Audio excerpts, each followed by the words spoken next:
Quraysh was now watching every move, determined to stop any Muslim from escaping. Despite this, the believers moved swiftly and secretly. A group of 83 men and around 19 women made the journey.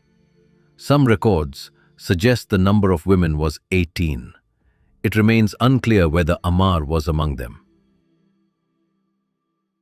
The Quraysh's plot against the emigrants. The Quraysh could not bear the thought of the Muslims finding safety, so they sent two emissaries, both staunch opponents of Islam, to the king of Abyssinia. They came bearing lavish gifts for the king and his religious council, hoping to persuade them to hand over the Muslim refugees. Their argument was simple. These people have abandoned the religion of their ancestors. Their leader preaches a faith different from ours and different from yours. The king summoned the Muslims to his court and asked them to explain their beliefs. The Muslims agreed to speak the full truth, regardless of the consequences. Jafar, may God be pleased with him, stood and addressed the king. "O noble king, we lived in ignorance and darkness. We worshipped idols. We indulged in immorality. We ate dead flesh. We spoke wicked words. We ignored the rights of our neighbors, and the strong oppressed the weak. Then God raised among us a man whose lineage, truthfulness, and purity we all knew. He called us to worship God alone. He taught us to abandon idol worship, to speak the truth, to honor our trusts, to show mercy, to care for our families and neighbors. He forbade us from harming women, from consuming the wealth of orphans, and from committing sinful acts. He taught us to pray, to give charity, and to fast. Because of this, our people turned against us. They tortured us, seeking to force us back into disbelief. When the oppression became too much, we came to your land, seeking protection." The king was deeply moved. He asked Jafar to recite some words from the Qur'an.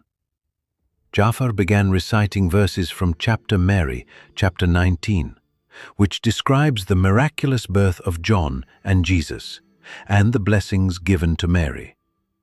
The words brought tears to the king's eyes and to the eyes of the priests. Their tears ran down their cheeks and soaked their beards. Then the king said, "Indeed, these words and those revealed to Jesus come from the same light." He turned to the Quraysh envoys and said, "I will never hand these people over to you. They are free to live and worship in my land as they please." The second attempt. The next day, the two envoys returned. They tried a new tactic, claiming that the Muslims blasphemed Jesus. Once again, the king called the Muslims and asked what they believed about Jesus.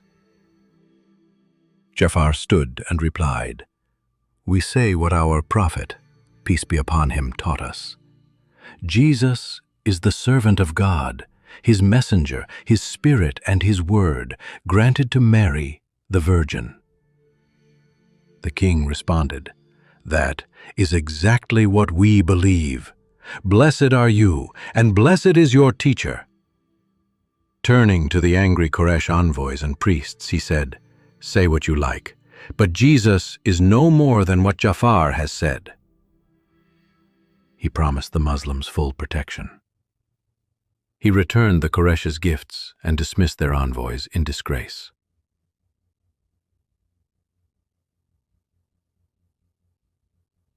Failure of the Quraysh plot. The Quraysh's mission had failed. Their attempts to discredit the Muslims collapsed before the justice of the Abyssinian king. Their resentment only deepened. They began to realize that their hatred could only reach as far as the walls of Mecca. Beyond that, their power was useless. And so, they began plotting a final solution, one that would eliminate the Prophet, peace be upon him, altogether.